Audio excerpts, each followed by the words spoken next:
네, 반갑습니다. 오늘 6월 24일 월요일 아침이고요. 우리 사도행전 25장 말씀으로 또 계속해서 말씀 우리 이어나가도록 하겠습니다.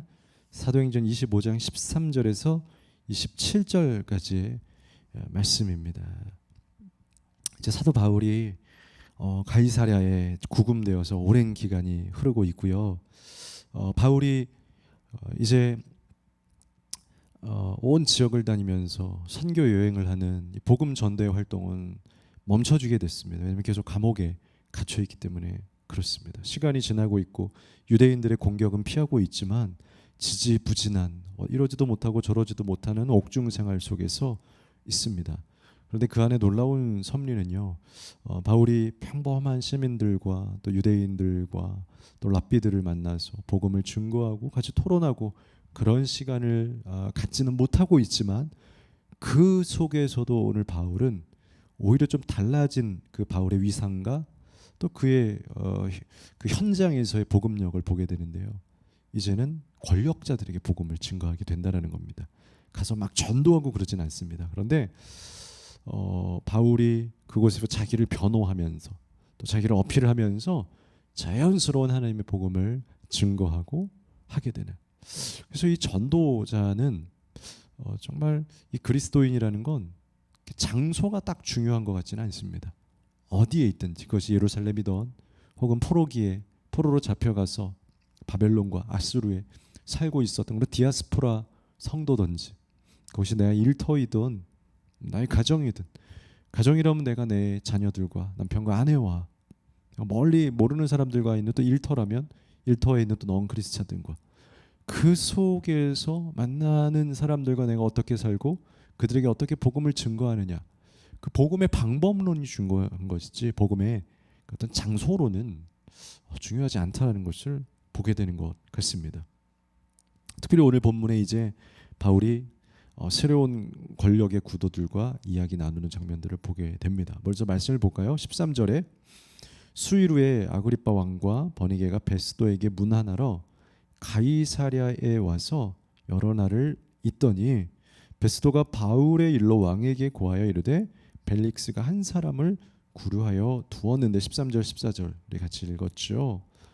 바로 이제 이 가이사랴의 행정 수도죠. 당시 로마 시대의 실제적인 행정적인 그런 정치 수도와 같은 세력을 가지고 있었던 이 가이사랴의 총독을 맡고 있었던 이 벨릭스의 시절에 이 바울이 구금되었는데, 이제 벨릭스가 오늘 본문에 나오는 베스도로 바뀌게 됩니다. 이제 총독이 교체하게 되고, 오늘 그 교체된 총독을 만나기 위해서 오늘 유대의 왕이었던 당시 왕이었던 아그리빠가 방문을 하게 됩니다.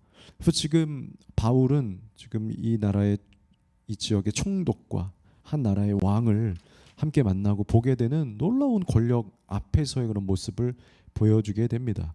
그런데 이 권력이라는 것은 원래요, 참 약자를 보호하고 또 진리를 수호해야 할 그런 의무가 있지 않습니까? 근데 오늘 본문의 권력들은요, 그 역할을 잘 감당하지 못하는 모습들을 보게 됩니다. 왜냐하면 자기들이 기대하고 원하는 또 다른 관점이 있기 때문에 그래요. 정확하게 판단하고 사심 없이 가야 되지만 이 권력자들이 무언가 자기들이 먼저 원하는 자기의 자리, 위치 혹은 수익 이런 것들이 있으면 정확히 처리를 안 합니다. 그래서 바울은 오늘 굉장히 꼬여지게 됩니다. 왜냐하면 빨리 처리해버리면 되는데 아무도 그렇게 하지를 못합니다. 제가 볼 때 해버리면 되는데 안 하는 거예요. 왜요? 돈도 원하고 있고요. 또 자기들의 인기, 명예가 떨어질까봐 유대인들의 눈치도 보고 있고요. 이제 그러한 속에서 바울은 계속해서 꼬여져만 갑니다. 그러나 하나님은 그러한 꼬이고 애매한 상황 속에서도 바울을 복음 증거하게 하시는 놀라운 하나님의 섭리를 보게 됩니다. 14절에서 19절, 우리 14절 조금 읽었지만 계속 읽어보면요, 바울의 무죄를 우선 이 권력자들이 알고 있습니다. 그러나 되게 무책임합니다. 14절, 여러 일을 있다가 베스도가 바울의 일로 왕에게 구하여 이르되 벨릭스가 한 사람을 구려하였는데, 15절, 내가 예루살렘에 있을 때 유대인의 대제사장들과 장로들이 그를 고소해서 정죄하기를 청하기에, 그래서 내가 대답하되 무릇 피고가 원고들 앞에서 고소 사건에 대하여 변명할 기회가 있기 전에 내주는 건 로마 사람의 법이 아니다라고 유대인들이 바울을 내달라 했다라는 거예요. 그러나 이 베스도가 안 된다. 나는 로마의 법대로 처리해야 되는데 둘 사이에 정확하게 명분과 이것이 판결이 돼야 내줄 수 있지. 그냥 당신들 요청대로 바울을 빼줄 수 없다라고 했다라는 거죠. 17절. 그러므로 그들이 나와 함께 여기 오매 내가 지체하지 아니하고 이튿날 재판자리에 앉아 명하여 그 사람을 데려왔으나 원고들이 서서 내가 짐작하던 것 같은 이 베스도가 봤다라는 거죠. 그래서 재판을 열었는데 원고들이 유대인들이 생각보다 이 바울에게서 악행의 혐의는 하나도 제시하지 아니하고 19절 오직 자기들의 종교와 또는 예수로 하는 이가 죽은 것을 살아있다고 바울이 주장하는 그 일에 관한 문제로 고발하는 것뿐이라. 베스도가 보니까 별거 없는 거예요. 뭘 사람을 때리고 죽이고 뭐 사기치고 이런 건 하나도 없고 그냥 자기들 문제에서 예수 그가 누구길래 예수가 죽었다가 살았냐 안 살았냐 부활을 했냐 말았냐 이 문제를 가지고 이야기하는 것 말고는 아무것도 없더라. 그러니까 이 베스도가 고민을 하는 겁니다. 그럼 풀어주면 되지 않습니까? 유대인 가라 무죄 하면 되는데 베스도는 머리가 복잡합니다. 인기도 얻어야 되겠고요. 황제의 신임도 얻어야 되겠고요. 거기에 바울은 로마의 시민권을 가지고 있고요. 제가 주일날도 예배 때 이것저것 많이 나눴지만요. 사람이 생각이 많고 원하는 바가 많으면 제대로 앞길을 못 가게 됩니다. 클리어해야 돼요. 내가 이루고자 하는 것이 무엇인가? 내가 지금 해야 하고 가야 할 길이 무엇인가? 그걸 정하게 되면 나머진 잘 나가면서 가면 되는 겁니다. 근데 베스도는 그러지 못해요. 그래서 지금 고민을 하다가 어떤 상황이 오게 되냐면 20절에서 22절 보면 아그리빠가 방문했을 때에 잘됐다. 내가 이 일에 대하여 어떻게 심리할지 몰라서 바울에게 묻되 예루살렘에 올라가서 이 일에 대해서 신문을 받으려 한즉 바울은 황제의 판결을 받도록 자기를 지켜주기로 호소했다. 바울이 지혜롭습니다. 나 예루살렘으로 안 갈 거야. 그 사람들 안 따라가고 나 로마로 갈 거야 라고 했다는 거죠. 바울이 왜 그랬죠? 바울은 그의 마음속에 성령께서 자기를 로마에 가기를 원하신다라는 거예요. 자기가 로마의 이 세상의 그 황제 가장 깊은 권력층에 들어가서 그 땅에 들어가서 하나님의 복음을 증거하는 비전이 있었다는 거죠. 역시 바울과 베스도는 달라요. 바울은 자기가 생각하고 있는 선명한 것 가운데서 딱히 생각을 안 해요. 예루살렘 갈까 로마 갈까 여기가 좋을까 저기가 좋을까 그런 거 없어요. 어디가 나한테 이득이 될까 그런 거 없어요. 그냥 난 로마로 가야 돼.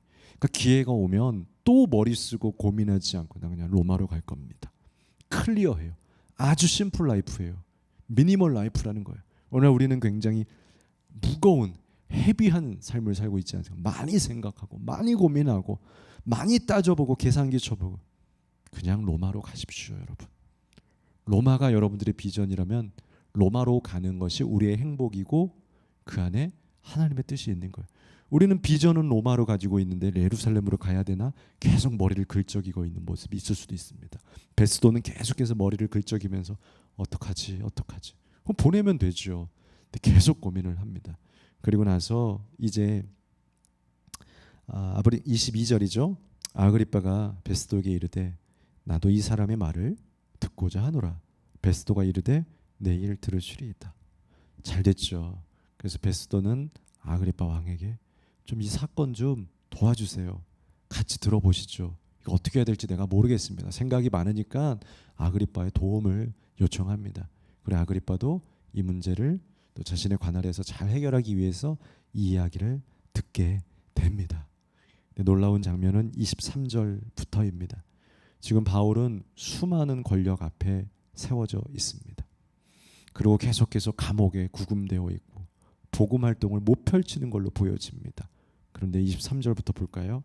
이튿날 아그리빠와 버니게가 크게 위험을 가지고 와서 천부장들과 시중에 높은 사람들과 함께 접견 장소에 들어오고 베스도의 명으로 바울을 데려오니 베스도가 말하되 아그리빠 왕과 여기 같이 있는 여러분이여 당신들이 보는 이 사람은 유대의 모든 무리가 크게 외치되 살려두지 못할 사람이라고 해서 예루살렘에서와 여기서도 내게 청혼하였으나 내가 살피건대 내가 바울을 봤더니 죽일 죄를 범한 일은 없습니다. 그러나 그가 황제에게 상소했기 때문에 보내기로 결정했습니다. 그런데 26절에 그에 대하여 황제께 확실한 그 죄목을 찾아서 아뢰을 것이 없기 때문에 신문을 해서 상소할 자료가 있을까 해서 당신들 앞에, 특히 아그리빠 왕 앞에 내세웠습니다. 마지막 절, 그 죄목도 밝히지 아니하고 죄수를 보내는 것이 무리한 일인 줄 아나이다. 여기에 굉장한 트릭이 있어요. 누구의 트릭이에요? 성령의 트릭, 하나님의 트릭이 있어요. 여러분, 제가 항상 누누이 강조하죠. 하나님이 제일 똑똑하다. 말도 너무나 불경건스럽지만 하나님이 가장 지혜로우시고, 우리 고린도전서가의 말씀에도 사람의 지혜로, 하나님의 미련함이 사람의 지혜로보다 지혜로우세요. 하나님이 아무리 안 똑똑하고 미련해도, 사람이 아무리 똑똑해도 하나님이 더 지혜롭다는 거예요. 바울이 꽝꽝 막혀서 아무것도 못하는 것 같지만 오늘 하나님의 트릭이 무엇입니까? 오늘 이 권력자들에게 하나님의 복음을 전한다는 겁니다. 바울은 그냥 자기 변호하는 거예요. 이 베스도가 아무것도 생각도 못하고 머리가 멍청해서 어떻게 해야 될까, 도와주세요, 얘기 좀 들어주세요 해서 막 아무것도 못하고 권력자이지만 권력을 행하지 못하고 있는 그 사이에 바울도 아무것도 못하는 것 같지만 성령은 무언가 행하고 계시다라는 거예요. 뭐예요? 바울을 앞에 탁 세워다 놓고 그 앞에 모여있는 아그리빠와 그 앞에 있는 천부장들과 시중에 높은 사람들을 다 모여다 놓고 거기서 바울이 자기 변호를 시작해요. 내일부터는, 바로 내일부터 본문에는 바울이 그들에게 자기가 만난 예수님, 다메섹에서 예수님, 살아나신 예수님을 증거하게 된다는 거죠. 여러분, 그러니 이제 여러분들이 어디에 있는지는 중요하지 않아요. 우리는 아버지 하나님을 신뢰하는 거예요. 우리는 지금 나의 일이 잘 풀리고 있고 안 풀리고 있고에 너무 매일 필요도 없어요. 바울은 지금 안 풀리고 있어요. 옥에 있다라는 거예요. 그런데 이것이 권력자들에게 복음을 증거하는 하나님의 섭리와 도구가 돼요. 방법이 되었다라는 거예요. 때로는 우리가 안 풀리는 것도 하나님의 방법일 수 있다라는 거예요. 때로는 우리가 옥에 갇혀 있는 것도 하나님의 방법일 수 있다라는 거예요.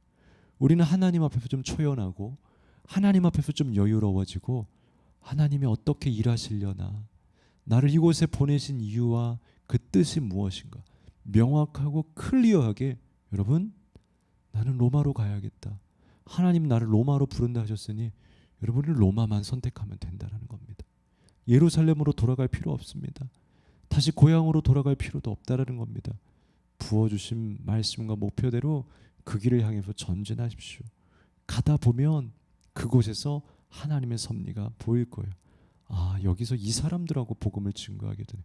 여러분, 다윗도 그런 것 같아요. 막 쫓겨다니다가 한 굴에 들어가서 가장 약하고 천한 400명의 군사들을 만나요. 가장 폐잔병 같은, 세상에서는 죄목으로 판정받아서 범죄자 같은 사람들 400명을 굴에서 만나요. 내가 이 사람들하고 뭘 하냐, 이 천박한 사람들. 여러분, 그 사람들이 도구가 돼요. 그 사람이 하나님의 방법이 되어서 바울은 그 400 용사와 군사들과 함께 그 굴에서 훈련하여서 앞으로 자신의 왕권을 찾게 될 때 그 군사들과 함께하고 자신의 오른팔 왼팔을 세우게 된다는 거죠. 여러분, 옥에 있습니까? 여러분, 일이 잘 안 풀려서 멈춰 있습니까? 그것이 어쩌면 그 가운데서 하나님께서 열어주시는 섭리가 있을 수 있으니 눈을 잘 들어서 열어보십시오. 하나님이 나에게 보여주시는 전도자가 누구인가? 그 하나님의 뜻이 무엇인가? 그것을 발견하는 귀한 아침, 새로운 한 주간이 되시기를 간절히 주님의 이름으로 축원을 드립니다. 거룩하신 아버지 하나님, 바울이 옥에 갇혀서 무고하게 정확한 죄의 판정도 못 받아서 억울하게 지금 억류되어 있지만 그 속에서 오히려 더 힘있는 권세자들에게 복음을 증거할 기회를 주셨던 것처럼 하나님, 우리가 어디에 있는지 상관하지 않고 있는 곳에서도 하나님의 섭리를 찾아서 행할 수 있는 믿음의 사람들의 삶이 되게 하여 주옵소서. 예수님의 이름으로 기도합니다. 아멘.